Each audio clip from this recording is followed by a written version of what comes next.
Hi, this is Priyanshu. In today's video, we are going to talk about our classics chapter Social Studies, and that's 12, Democratic Government, and this is related to our Andhra Pradesh State Board.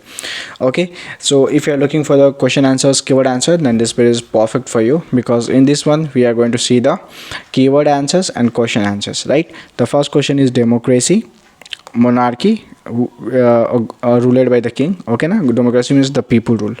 Constitution, a set of book in this laws are written. Okay na, book with laws.